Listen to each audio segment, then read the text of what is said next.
Okay, so video safety disclaimer. Planer blades are sharp. They spin at really high speed. You're modifying a machine. If you follow this video, it's all on you, man. Just be careful and don't do something stupid. And if this is beyond your capabilities, just don't do it. And hopefully it'll work for you. But if you end up chopping off your hand, don't come back to me. So I picked up this Delta planer off Craigslist. It's 22540. It seems to be a fairly popular model. It was, pretty dirty when I got it. Took it all apart, cleaned it up, and it came with, some regular old Delta, supposedly high-speed steel blades. You can see that blade right there. It's pretty beat up. Anyway, I've got a pile of redwood. I've got to take the paint off of the stain from years and years, and so I didn't want to mess around with the high-speed steel blades. Looked all over and I couldn't find any carbide blades for this planer.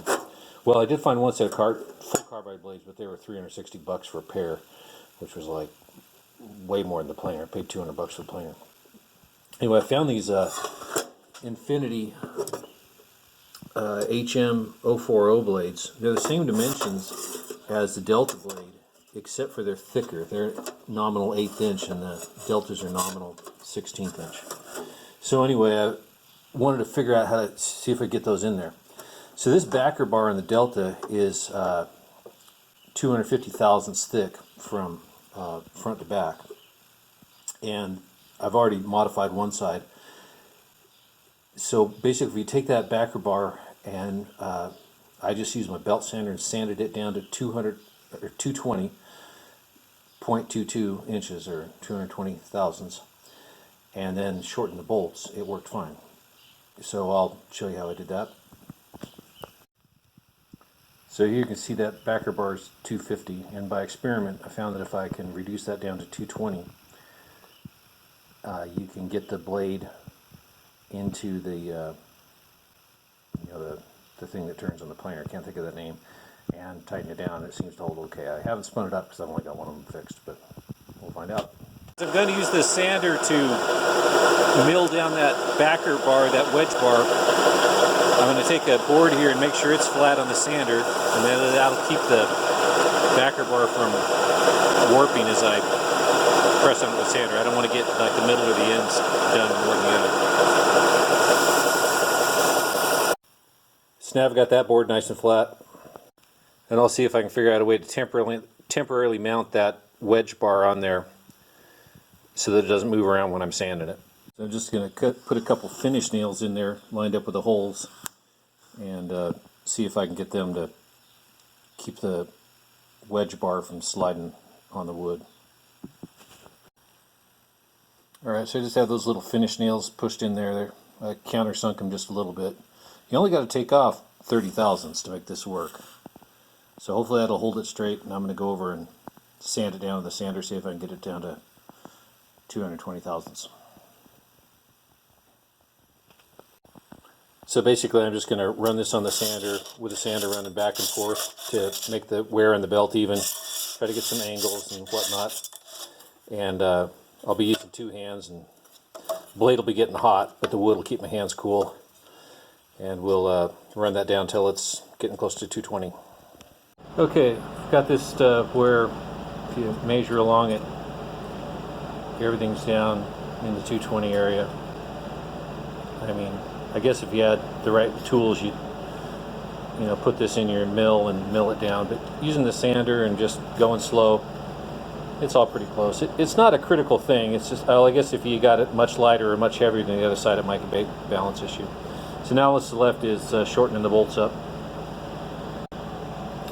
So here's an unshortened bolt, and you can see that bolt kind of sticks through a little bit there. And since it sticks through, you're not going to be able to slide. Well, we're not going to be able to gain that 30 thousandths we needed to gain to get the thicker blade in there. So basically what I do is I'll work that bolt over in the grinder, get it shorter. So to give you an idea how much we need to take off there, it's about 30 thousandths. That's about one thread and a half.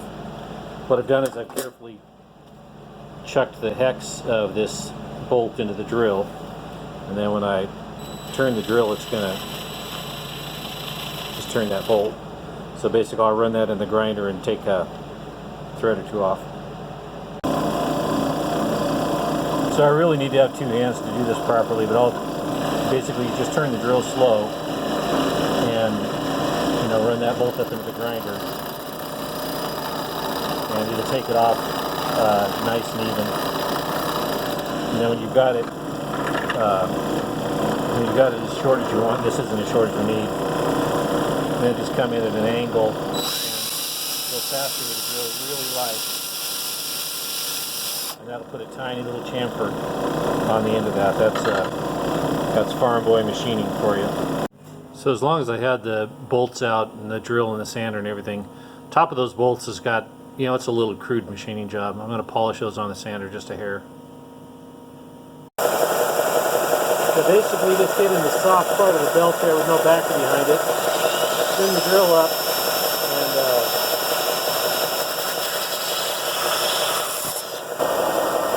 and then what you've got is just a nice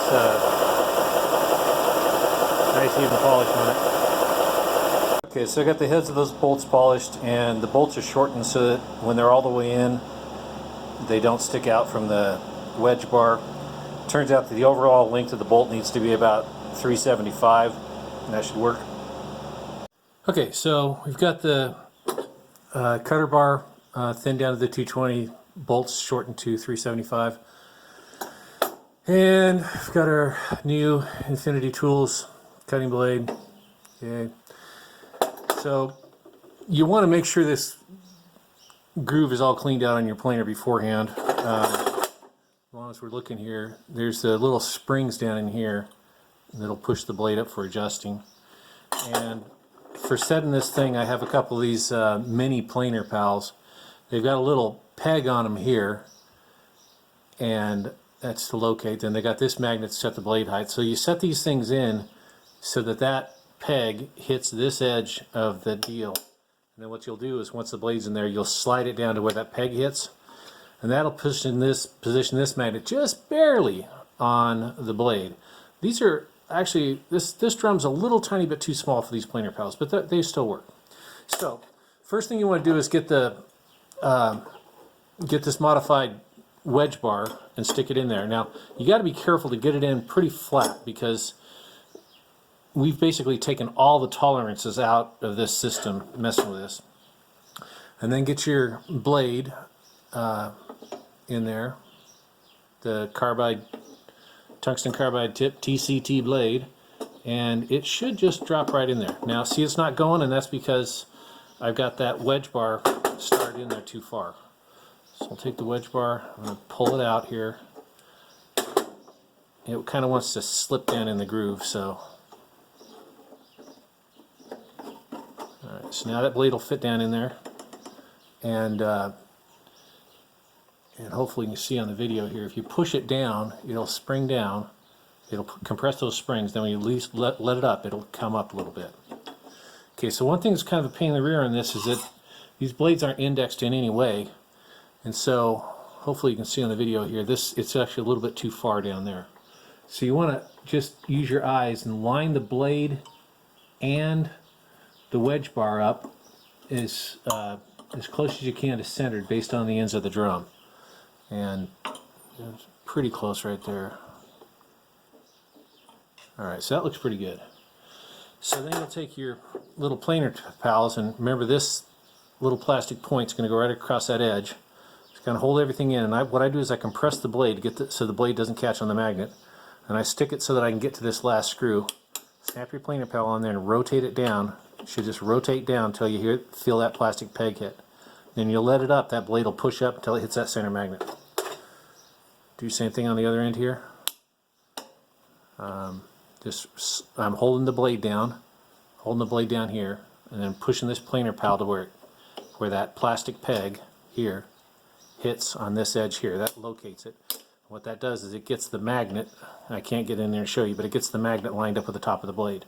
Then you let up the blade, this end of the blade is going to hit that magnet there, this end of the blade is going to hit that magnet there. And so right now that blade should be at exactly the right height. So now what you need to do is turn these screws counterclockwise, that screws them out of the wedge bar until they hit that groove in the cylinder. What I do is I just take one end, because that's where I have my reference, and of the planer pal, I'm just going to, oh crap, of course it slid the bar.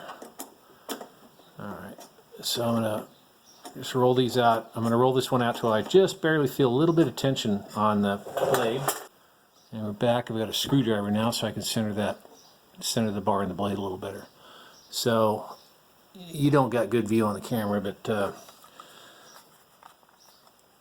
basically I'm lining this edge here, lining the blade and the tension bar out. But the difference is this time I've got a little bit of tension on this bolt there, so that it won't be wandering around on me.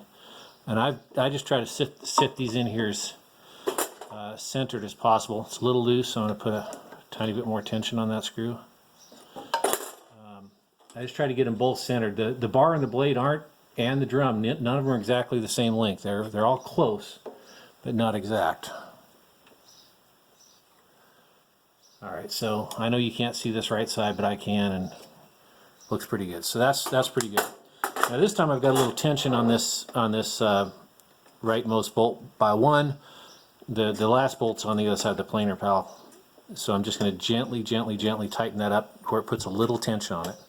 So what I'm trying to do is I'm trying to get a little bit of friction of that wedge bar, and so again, just gently tighten it up, one finger tight, and down here, like one finger tight. So what that's done is it's got everything kind of locked in place now, but since we did it so gently, we didn't mistakenly like get the blade pushed up or down someplace. It's still just sitting against these planer pals, which that one was loose. Maybe I'll loosen up this edge a little bit here and make sure. I must have bumped it when I was setting this side to side. So we'll get that loose again a little bit. Make sure that blade can click up there. Touch the magnet, make sure this plastic piece is against it. Same thing on the other side here. Snug that down just the tiniest bit. Go to the other side. Loosen this one up to where, loosen, not tighten. Loosen this one up to where the blade will move. Hear the blade snap against the magnet. So the planer pal is rotated this way. I'm pushing here on the blade, pulling here on the planer pal to make sure that plastic piece is engaged, or the plastic piece is rusting. Now I'm going to snug these up again gently, and that should give us a little bit of friction on that blade to hold it in place, so that we don't have to stress about it moving while we tighten up the rest of the bolts. Then what I do, I don't know, it's kind of like tightening the head of the car or something, is I do those two outside ones, and I do this middle one, and then I work out from the middle. I'm just trying to make sure I don't get like one end all warped down and the other end not. So I'm trying to kind of bring them out all evenly. Boring. Watching YouTube videos of some guy running a wrench on some bolts. Yay. Okay, so now I've got these center five snug down. Not really tight, but snug down. So now we can pull the planer pals off. The blade should be set. And then go out to our edge bolts here that we couldn't reach with the planer pal on. And so we're turning them counterclockwise, which is backing them out of the wedge bar. The head runs into the groove on the drum, and that's what holds the blade in place. All right, so now those are getting pretty tight. So as I understand it, a more modern planer like the DeWalt 735 has a blade that's indexed. The good thing about an index blade is, it's got some kind of a aligning feature built into the drum and the blade, so that you get it in there. You don't have to fuss around with all this planer pal and all that garbage. You just put it in the right place. The little indexing mechanism engages and you tighten it up. Good thing about that is you don't have to screw around with this mess. The bad thing about that is you can't ever sharpen the blades. Now hopefully, since this is a tungsten carbide blade, I don't have to sharpen it either. So now what I'm doing is I'm just going along, snugging these down step by step, trying to make sure I keep about the same force. I'm just going by feel. There's no way to get a torque wrench in here or anything. Just going by feel and kind of use my experience. Now I'm pushing pretty hard on the end of this short little wrench and snugging those down. You don't want to push so darn hard you strip the hex or strip the threads on the bar. I think the bolts are pretty hard, so I think you'd probably run the bar first. But those are snugged down pretty good. And then kind of as a visual check, you can look along here. I'll see if I can catch the light. So that thing that's bright right there is the actual cutting edge of the blade. And then right behind it, there's this fine, what shows in the video is a fine black line. You can kind of look at that going across. And since the blade is referenced through the planer pal to the drum, you know, that should be even. So if that sticks out really wide someplace and narrow someplace else, probably better do it again. So I did the other blade earlier, and if we look at that, it should also have just about the same relief in this area. And I'm just for kicks, I'm going to stick my screwdriver here, just barely touching that blade, and I'm going to roll it around to the other blade. And yeah, I don't know how close they are. But anyway, if I trust my planer pal, they should be both at the same place. It feels like that one's a little tighter.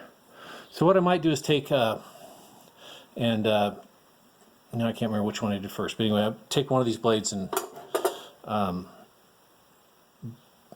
double check them against those planer pals to make sure I've got the right height, because I don't want one blade taking all the load.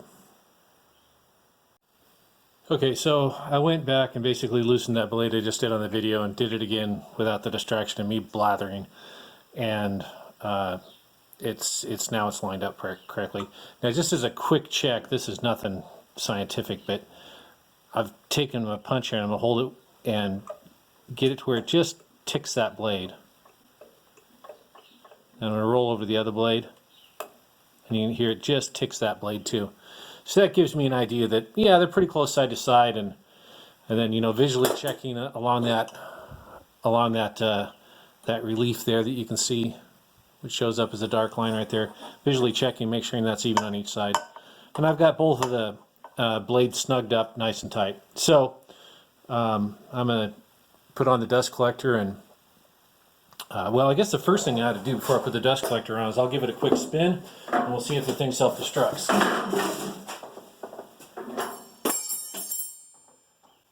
Get some power, and we'll see what happens.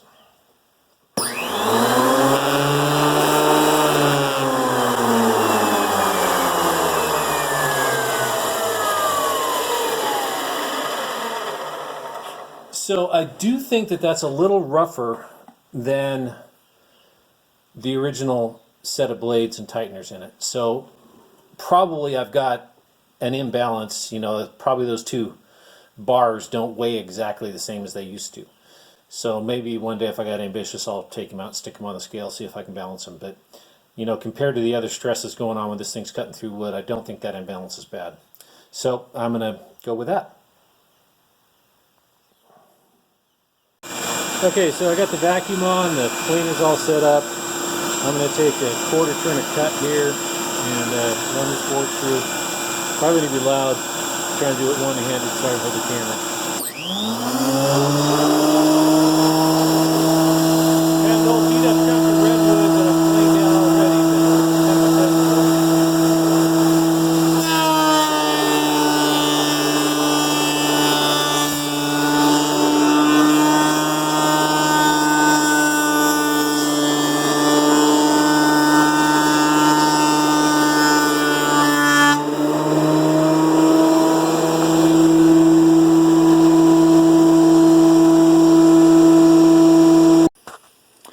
I think I need to maybe make the blades a little shorter or get new feed rollers, because if you don't keep a little pressure on it, it stops. But to me, I'm no word worker, but that wood seems like it's really nicely planed and seems to be cutting well. So about the only change I think I might do is like come up with some kind of little shim on the planer pal that would push the blade in the slot, like, you know, maybe another 1/16 of an inch or something down. And what that would do is it would put more pressure on the rollers and give the rollers more authority to keep the board moving. Okay, I want to push that blade down just a little bit, so I cut a little chunk of metal off a bracket. It's just, I sanded it down to be 30 thousandths thick. So I'm just going to stick that on that magnet, and that should push the blade down 30 thousandths. I tried with a washer that was about 1/16 inch, 62 thousandths. That was too much. The blade was too low, and the planer pause wouldn't engage. So I want to try this at 30 thousandths, see how it goes. Okay, I've got that shim in there that puts the blade up to my 32 thousandths or so.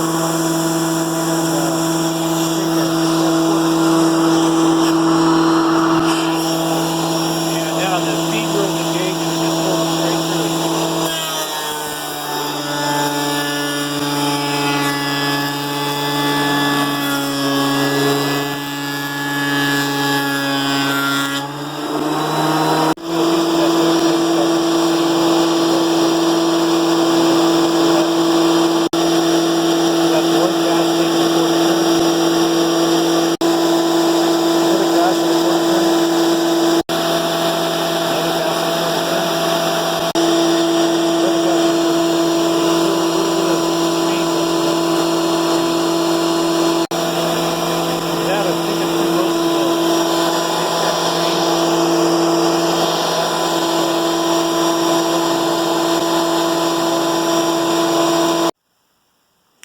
Okay, so I ran the backside through a few more passes. I don't know, 5, maybe a total of maybe 2 turns or 3 turns. And the front side, I made a couple more 8 and 16 turn passes on it. So compared to what it looked like, it's certainly good enough to refinish and create a new deck with it. So it'll be I think the plane is going to accomplish its mission that I gave it of being able to help me recycle this redwood.